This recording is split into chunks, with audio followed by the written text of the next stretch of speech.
జ్యోతిషాస్త్రీత్యా ద్వాదశ రాశుల్లో మూడవ రాశి అయినటువంటి మిథున రాశి మిత్రులారా, మీరు మృగశిర నక్షత్రం 3, 4 పాదములు, ఆరుద్ర నక్షత్రం 1, 2, 3, 4 పాదములు, పునర్వసు నక్షత్రం 1, 2, 3 పాదాలకి జన్మించిన మీరు మిథున రాశి వారిగా పరిగణించబడుతున్నారు. ఈ నెల మీకు శుభాశుభ ఫలితాలు ఎలా ఉన్నాయి అని అంటే, గోచార ప్రకారం గ్రహాలన్నీ కూడాను సూర్యుడు కన్యా రాశిలోను, చంద్రుడు క్రమంగా తన యొక్క స్థానాన్ని నిదానంగా మారుతూ, కుజుడు కర్కాటక రాశిలోను, బుధుడు తులారాశిలోను, గురుడు బృహస్పతిలోను, శుక్రుడు సింహరాశిలోను, శని కుంభరాశిలోను, రాహు మీనరాశిలోను, కేతు కన్యా రాశిలోను ఉన్నారు.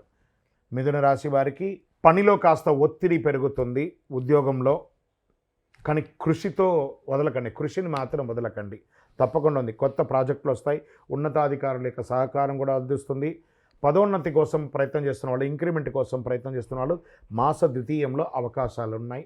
ఉద్యోగం చేస్తున్న చోట నవ్వుతూ సరదాగా ఉండండి. అసాంఘికమైనటువంటి కార్యక్రమాలకి, ఏ విధమైనటువంటి కార్యక్రమాలకు కూడా అవకాశం ఇవ్వకండి. దానివల్ల ఇబ్బంది పడే అవకాశాలు బాగా ఉన్నాయి.